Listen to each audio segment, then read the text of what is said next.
Hi, friends.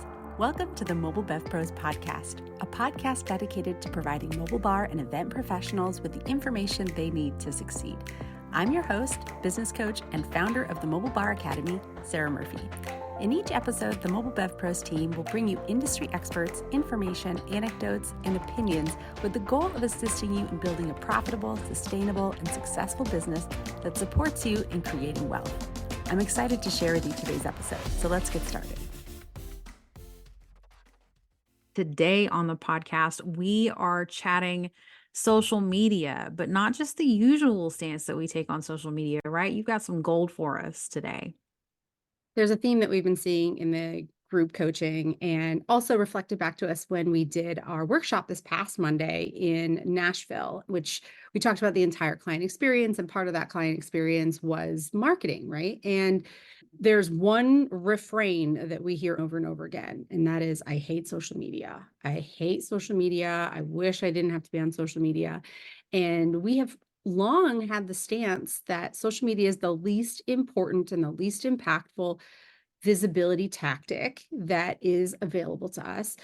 But I feel like what we haven't really tackled in depth is if we're not recommending social media, then what are we recommending? What are all the different options that people have when it comes to visibility tactics that don't include social media, aside from just the basic recommendations that we've made before? Because I feel like despite the fact that we say all the time that social media is not the first place to go when you're trying to build visibility, that is the first place people tend to go. And I think that's the result of a few things. One, it's free. Two, they make it super easy to post. And three, there was a third, but the one that came to me while I was saying number two is the fact that, you know, how when you play the slots in Vegas and you're dropping a quarter in or whatever, every once in a while, you'll get paid out and you're like, yes. And you feel so good that you just keep playing. I feel like that's a tactic that social media uses, because you're going to post and no one's going to like it. You're going to post and no one's going to like it. You're going to post and no one's going to like it. And right when you're about to get really frustrated, you're going to post and like, it's going to get tons of love. And you're going to be like, okay, this does work. And so it's just enough to keep you spending a ton of your time, a ton of your energy, and a ton of your mental capacity and attention on their platform. But it's not really enough for most businesses to get a great return on investment of all that time, energy, and attention. And so the third one that I wanted to say, but is not the fourth, is that people are already there. They're consuming content on there. They're seeing other mobile bars on there. They're seeing other vendors or other local companies that maybe they work with. And so they're like, well, if they're there, I should be there too. Unfortunately, there's just not a whole lot of quality eyes on your content when you're on social media. That doesn't mean it's ineffective. It doesn't mean you can't be successful on social media. It's just that if you are being successful on social media, especially with a locally based business like mobile bars are, you're the exception to the rule and not the rule itself. And if you are one of those people that regularly thinks to themselves or says out loud, I hate social media, there are better ways and better options that are available to you out there. And that's what we're gonna talk about today. People hate social media and they feel obligated. And the problem with that energy, when you show up out of obligation, especially when there's dread behind it, you're not showing up as your best self. Like you're not glowing, you're not attractive, you're not like really landing for people as a service with soul, right? And the example that I used was the difference between Kraft mac and cheese and like homemade mac and cheese, right? Homemade mac and cheese comes with love. Somebody poured their soul into that dish. And Kraft mac and cheese, sure, it gets the job done, but you're not willing to pay more than $2.58 a box for it because it's kind of crap. You know what I mean? Are these ingredients even real? And like that's to me what posting on social media without a love for posting on social media looks like. The people that are engaging with your content, whether it's conscious or unconscious, are repulsed because the energy that's coming through on this post was not made with love. It wasn't made with soul, and it's not attractive, therefore less effective. Yeah. So what comes to mind for me is the pictures, the reels, the carousels that people throw up because they're like, I have to post something today. right? And so they're like looking through their photos and they're just trying to think of like which of these is appropriate enough that I can like put some sort of caption on here and check that box for today. It doesn't necessarily have a ton of strategy behind it. It doesn't necessarily have any curated sense, and they're not really trying to communicate anything that they're super passionate about.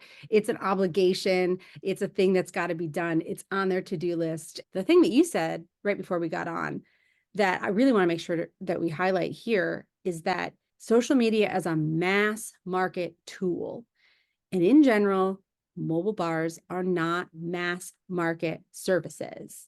We are very much a premium service. There's obviously commoditized options out there in the market where they're not aiming for the premium market, and that's fine. We don't teach those people. Those people generally don't look to us for advice. The mobile bars that we support are premium services. And that means when you have a premium message and you're putting it out there for mass market consumption, you are not going to resonate with most of the people that are out there. Even if they like it because they think it's pretty, they're not your people. They're probably never going to pay you, right? And so I think it's important to recognize this is across the board, whether you have a service or you have a product. There are two general ways that you can make money.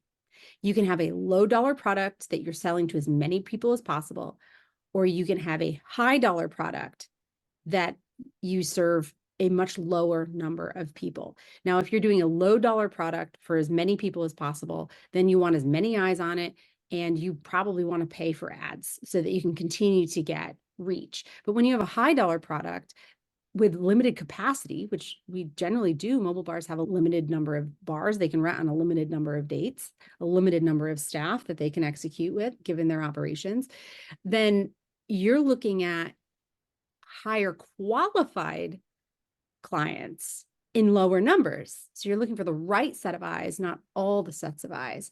And where this tends to break down with a social media strategy for mobile bars, especially if they're not like social media experts, is the fact that you really have to have curated and very intentional messaging. And when you just throw things up there because you're checking a box, what you lack in that is a strategy and intentional messaging. And we talk quite a bit within our programming about, I like to call it like going deep versus going wide, and being really intentional about your offers, your audience, the results or the benefits that you're providing, and how you specifically serve. Because if there's one thing that mobile bars in the premium space are not selling, it's cocktail service and event bartending. That might be what they're doing, but that's not what they're selling, right? They're selling emotional connection. They're selling legacy. They're selling memories. They're selling experiences. And like the tool for that might be whatever their mobile bar is, or whatever signature cocktails and fancy garnishes are on top of those cocktails, but that's not what they're selling. And if you can't properly communicate in images and words what you're selling, then social media is a waste of time for you. It's not just about the pretty pictures and the cocktails. You really have to have a strategy and be able to properly and very concisely communicate the essence and the vibe of what you do, considering what you do is something that's a commodity and you're not a commodity. And so with that understanding, there are alternatives to social media. And so like at the end of this podcast, if you're like, I'm never going to post on social media again, you'll be okay. And I can tell you this because you and I have talked before about some of the most successful and lucrative mobile bar companies that we have seen in this industry, and their follower counts are abysmal. I'm talking in the hundreds, if not the very low thousands, and they're doing millions of dollars in sales and revenue all across the country, right? And so there's definitely proof in the field that if you decided you did not want to have anything beyond just claiming your social media accounts and then fleshing out your profile description, adding your website link, and maybe adding a few posts that help clarify who you are, what you do, how you serve, you'll be okay in this industry. But you have to have a strategy that tackles other parts of the marketing sphere. And so what are those other parts? The first thing I think to outline here are the various types of content. Now, all of these types of content can be posted on social media. So if you wanted to create content for other platforms and for other purposes and repurpose for social media, by all means do that if you have the time, the capacity for that. But my suggestion would be to create content intended for something else and then repurposing it. But the 4 types of content that we want you to consider is written content, audio content, multimedia content, which is obviously multimedia, so it has imagery as well as potentially sound. And then lastly, experiential content. And as mobile bars, that is something that we are well equipped to do that others may not be well equipped to do, right? So for example, a virtual online teacher like myself, it's harder for me unless I'm doing in-person events to do experiential content. But as a mobile bar, we have the opportunity to do in-person open houses or bridal shows or sip and shops, right? As marketing events, not just paid events where people can interact with us from a multisensory perspective and connect with your business as a physical entity. So within those different types of content, there are 3 classifications of content. There's paid, there's earned, and owned. And for the sake of this particular podcast, I'm going to just omit largely the paid content because our general recommendation is that you exhaust all organic types of marketing before you pay for a thing, especially if you haven't yet nailed your messaging. So as I mentioned before, oftentimes mobile bars have not really nailed their messaging. And so if you're throwing money behind ads or any sort of paid content, whether it's on the radio or in a magazine or anything like that, but you haven't validated or verified that the things that you're saying to your potentially ideal clients are converting into actual bookings, then you're probably just throwing good money after bad. So we're just going to skip over kind of the paid options when we're talking about this. The 2 that I really want to talk about today are earned and owned. So let's talk written for an example, because I'm a huge fan of reading. No one's surprised by this. I heard something and I wish I could remember where I heard it and I wish I could remember who exactly said it. But the difference between summarizing something in a podcast and reading an entire book or listening to an entire book is the amount of time you get to spend on that topic. And as a teacher myself, when I teach something, I oftentimes like to touch on a concept 3 times from 3 different perspectives. So I might introduce a topic, and then I might ask someone to do a workbook and actually work through that topic. And then take this example and like pull out the things that we talked about once you identify them, right? So that it's not just listening, but it's also writing, and it's also being able to demonstrate an understanding of that by being able to point it out or identify it. And when you read something, you spend more time with that concept. And while our brains process an immense amount of information all at once, it's not instantaneously understood until you achieve the realm of mastery, right? Once you achieve mastery and an understanding of something, you immediately get it. But until then, it's a slower process.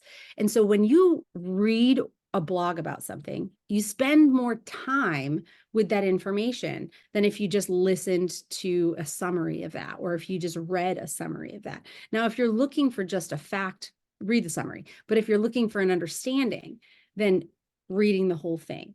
And written content, you and I have found, has a much better chance of creating intimacy with someone because they're spending more time with that content. And we do this through a number of different outlets, but we do it mainly through email and blogging. And the results have been astronomical, and almost all of our mobile bar clients sleep on both of those things. We just started blogging, I don't know, maybe 6 months ago. You've always had a blog, but like really like we committed time, energy, and resources to mastering the art of blogging like 6 months ago or so. And so now we get to look at our Google Analytics and see like what's performing best. And the blog is like 1,000 times more potent and generates 1,000 times more traffic than any social media platform. The fascinating part is that our best performing social media platform is Pinterest, which all link to blogs or podcasts. And so even still, if they're finding us on Pinterest, they're funneling in through a blog or a podcast. And we know that those get the highest return on investment for us and they build the most intimacy with our ideal clients. They help people just hearing our voices. People get to know us. Maybe they fall in love with us. They definitely trust us more because they can hear us like going back and forth and our stance on these topics. And then through the blog, similarly, they're getting to know our stance on things. They're getting to know the information we want to put out into the world. It's providing an immense amount of value. And so, even though you guys aren't teachers, writing a blog about, 15 best cocktails for Christmas, like that's vast. Somebody out there is Googling Christmas cocktails. And if they're in your backyard, then they have that cocktail and they're like, this is fantastic. I need more from this mobile bar. And so blogs are a great way to create that intimacy and to have people spending time with you and on your platform. And then you can make a post about that on social media to lead them back to the blog. Nobody's spending quality time on social media. They're just doom scrolling. And so you might pop up, they might even double tap and give you a like, but they're just going to scroll right past. Whereas if somebody's on a blog, it's because they're intentionally looking for something that you might be able to offer, right? If somebody's listening to a podcast, they're taking their time with you. So many other outlets for people to be utilizing in social media. Yeah, absolutely. And actually, I don't even consider Pinterest a social media. I consider it a search engine. So it's just a prettier Google, in my opinion, and more interactive because you can put together boards and stuff like that. But it functions more like a search engine than it does a social media site. So owned platforms for written content include emails, blogs, and any outbound text messages. Will you touch on what you mean by owned? Maybe you're fixing to go there, but like the difference between like what is owned, because you've talked about this before, that like if Facebook goes down and Facebook was your primary source of traffic, now what? Yeah, owned meaning that you have control over it. You own your website. For the most part, with most email, like newsletters, like they've got fail safes so that even if one of their servers goes down, they've got others so that you're never incapable of getting your message out there. You have control over what is sent, when it's sent, and who sees it, right? Whereas to your point, Instagram's been down and glitchy for the last month or so, maybe longer. And when that happens, you have no access to whoever it is that you would be trying to get in front of. So paid obviously are people you pay to be on their platform. Owned is a platform that you have control over.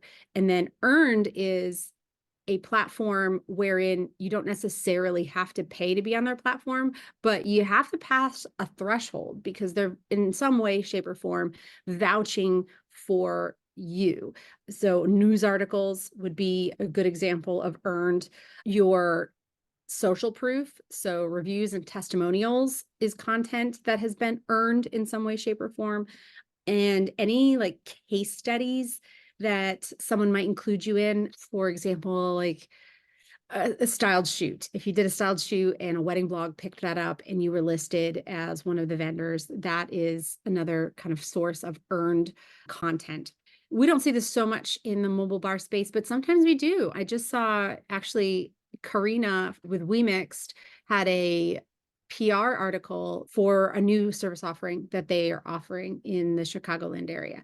And so that would be an earned written piece of content that got eyes on her business. And so when you write content, one of the things that we want people to focus on is SEO, and that's search engine optimization, for anyone who isn't familiar with that term. And essentially what it is paying special attention, not just to what you want to say, but what are people searching for in relation to what you want to say. And Don will vouch for this. When I used to create blog posts, I called it whatever I wanted to call it at that moment when I wrote it.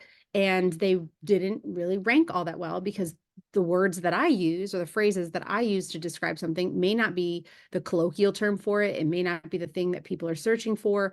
It may not have the sequence of words in the same order. And so there's lots of tools out there that you can use. Google keyword search is one that I just played with not too long ago. That's an AI based one, is called byword.ai. And that one has a keyword finder research tool that I found to be really easy to use and helpful. But when we write things, we want to write it for the search engines because the search engines are optimized for the people who are searching. And so writing content in a way that is discoverable will help. And I don't mean just your blog posts or your website content. I mean your Instagram profile title. I mean your Instagram posts, even. As more and more things are becoming searchable and discoverable on the internet, we want to make sure that we're writing them in a way that's speaking to our ideal client. So the second type of content here is auditory. And auditory content, admittedly, has a smaller space and place in the mobile bar space. I think there is opportunity here for people to borrow auditory platforms from local vendors. So if there's a local wedding planner podcast that you could be a guest on, if there's a local business podcast, and some chambers might have podcasts these days, some other auditory platform that already exists that you can contribute to would be a good option, and almost always are free. We actually know of a couple that are mobile bars that have their own podcasts, including Shoot Your Shot. Jen Milano, one of our accelerators, has an awesome podcast that she does with a local photographer, and they talk about all things small business related. Their audience is likely other small business owners, so not wedding or corporate people likely, but it does give them a little bit of legitimacy in the space. It positions them as experts in the industry, gives them something else to share with their potential clients as, hey, we have a great episode on this topic. If you want to listen to it, there's value in having, again, like a multimedia approach to how you're sharing your messaging. They may also be in the ears of amplifiers, right? Because they're talking about small business, they're creating a realm of trust. And if there are local event planners listening to that podcast, if there are other local photographers, then, potentially they hear Jen and they're like, oh, she has a mobile bar. I have a client who's looking for a less than common experience, right? And so potentially by touching other small business owners in their area, it's almost like removed networking, right? It's not really in-person networking, but it's sort of like in-ear networking. You're absolutely right. That's a really great point. And Jen does a great job of this. She does different workshops with like other wedding vendors in her local area. And that's all part of her business strategy of connecting with amplifiers and becoming a trusted individual.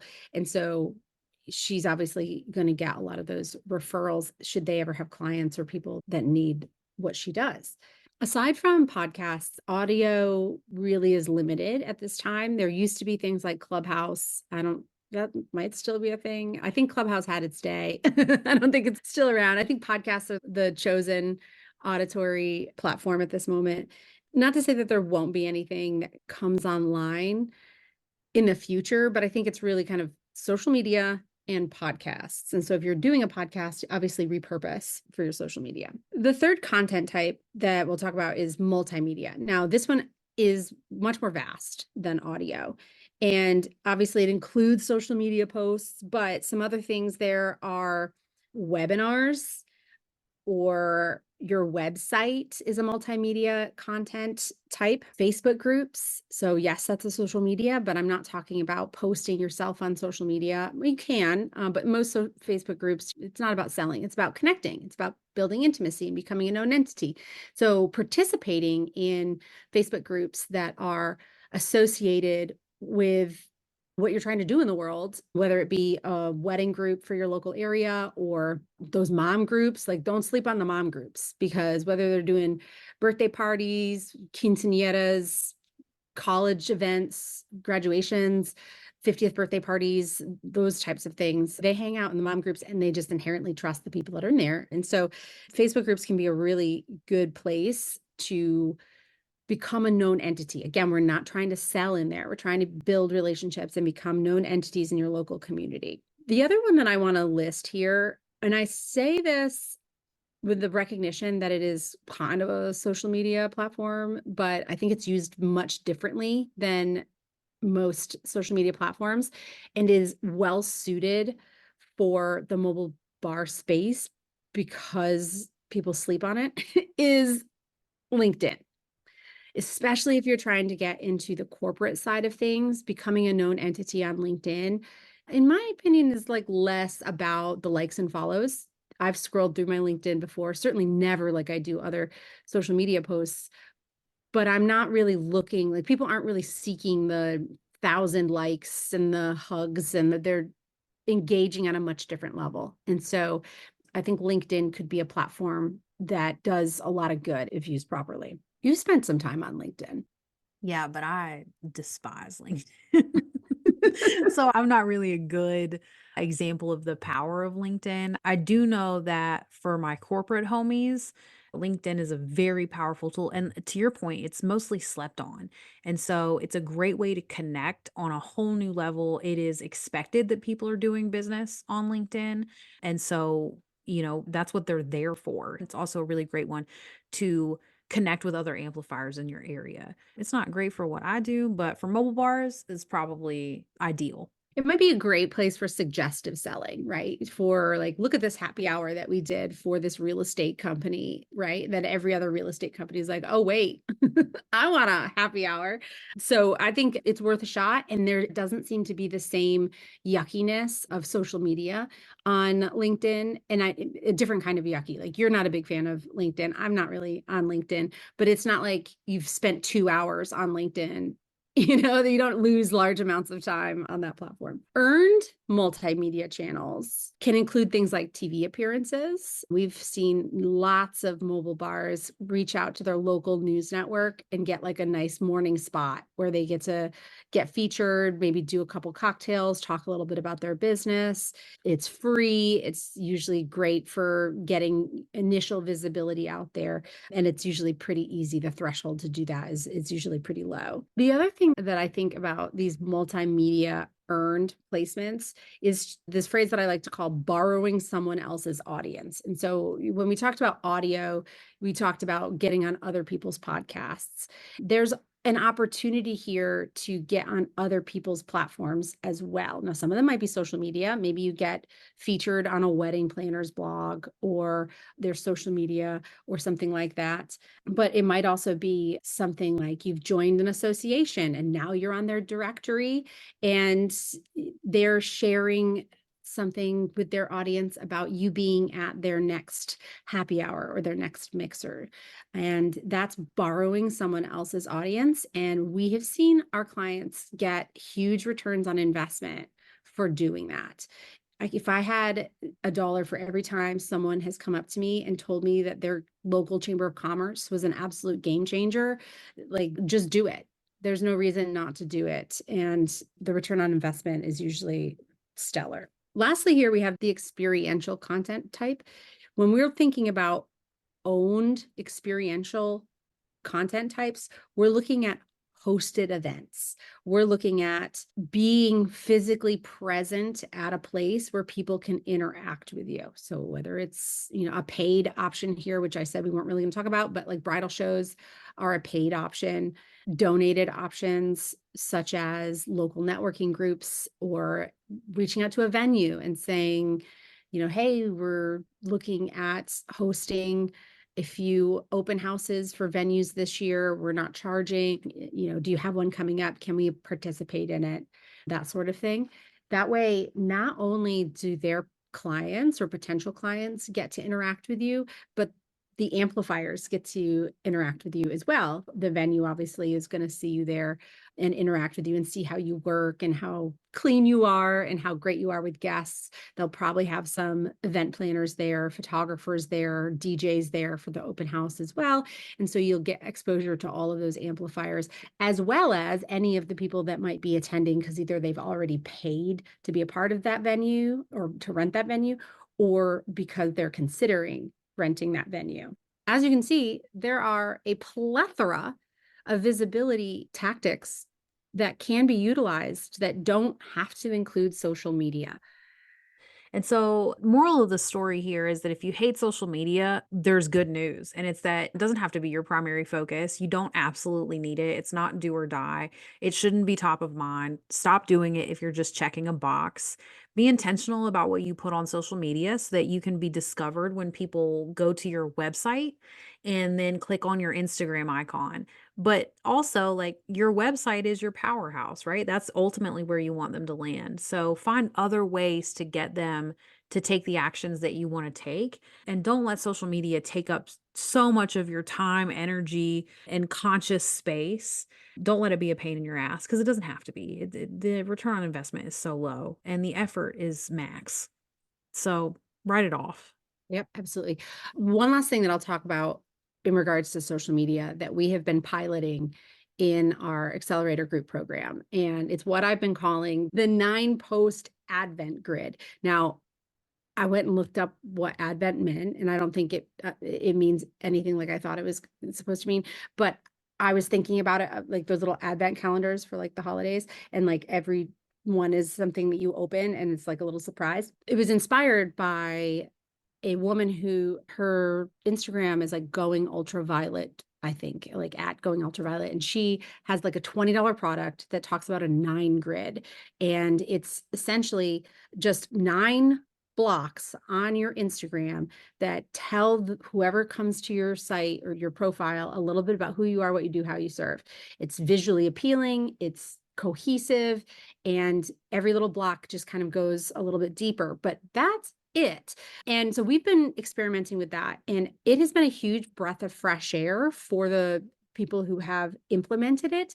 It does take a while to set up because instead of you just like spending 2 hours creating a reel or something and then getting it live, you'll probably spend like 8 hours creating and curating what is the best of you that you want people to know.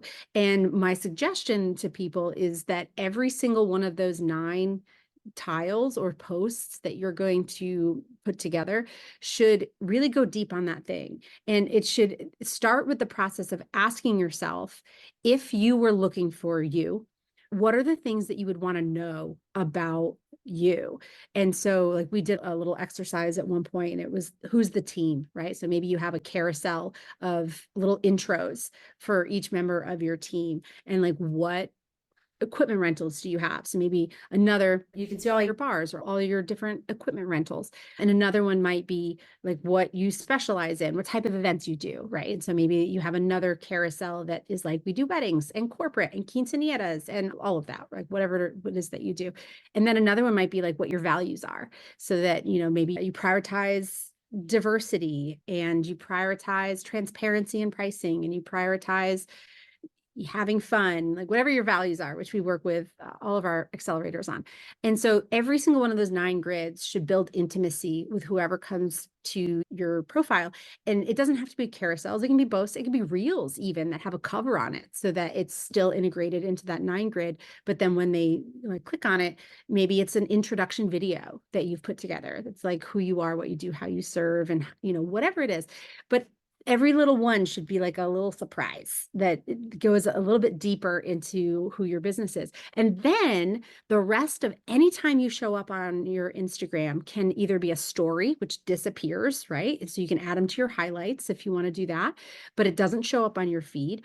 Or you can post reels, which are more fun. They're a little bit less formal, you know, people have a good time with reels, but then you keep it off your feed. If you hold down a reel from your profile, it'll give you the option to remove from feed. Do that. So your 9 grid is never interrupted. but you can still post when you feel inspired and excited to post, not because you're checking a box.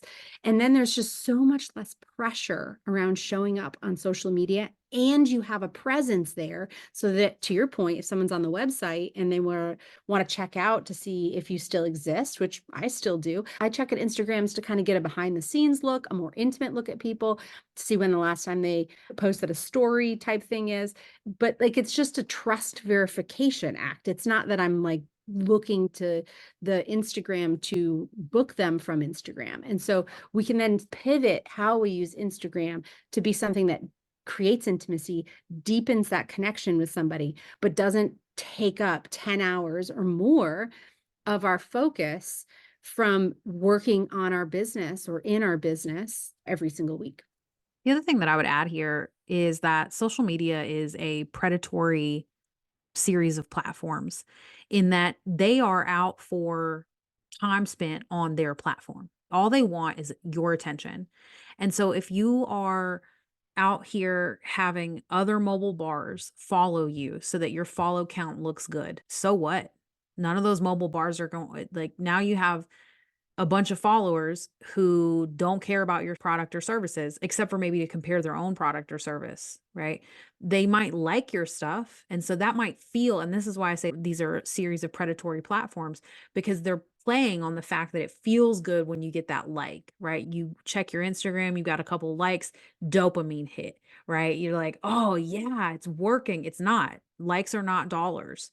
And so some people are very successful at what they do with very low follower counts, which I think you said at the very beginning of this podcast. Some people are very successful. They have very low follower counts. I myself have known $1 million coaches who have created $1 million with less than 200 followers. And even still today, consistently $1 million coaches, and maybe their posts get 2 or 3 likes. Maybe nobody comments. Maybe nobody attends their live. And so just be aware that like getting likes might feel good, but it is not translating into dollars. Getting followers might feel good, but it doesn't mean that the people who are following you are invested. In fact, when I learned Facebook ads, there's an entire industry secret out there for big companies who want to boost their follower count. And what they will do is they will buy likes from Facebook. Now, you can buy likes for $10 a like, which means they're highly engaged. They are absolutely your ideal client. Or you can buy likes from other countries that have nothing to do with your industry, and they're called 1 cent likes or 1 cent follows. And so you go to these big corporations, they have 1 million followers, but they could have paid for those followers, right? Like that's a whole thing on Instagram and Facebook, that they pay for these low quality followers just to boost their follow count so that you think they're the authority. And so social media in itself is just a completely fabricated entity. It's just not where you want to be spending the majority of your time, because who even knows if it's generating sales for the people that you follow that you think are getting sales from it. This comes full circle to what I said at the beginning, in that social media is super attractive because it's free. People are already spending their time there, and it gives them that dopamine hit, right? Every once in a while, they post a thing and it does well, and they're like, okay, this is working. So it makes us feel like we're being productive and we're actually working towards big things in our business. And it's, again, it's not that social media is ineffective. It has its space, its place. There's lots of success stories on the internet. I follow a lot of people on Instagram that will give me all the Instagram tactics as to how to be successful. And the number one tactic that they talk about is quantity over quality. Fine, but we're not looking for mass appeal. We're looking for aligned appeal.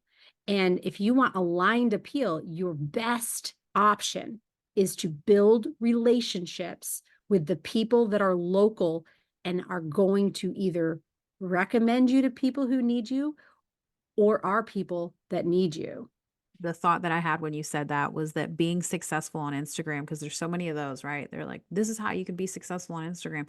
But it's a fictitious world. Social media is a fictitious world. Being successful on Instagram does not mean that you will be successful in the real world. It can, but certainly not always. And especially if you're doing quantity over quality, sure, you're successful on Instagram. You have lots of likes. Are those likes paying you? Amen.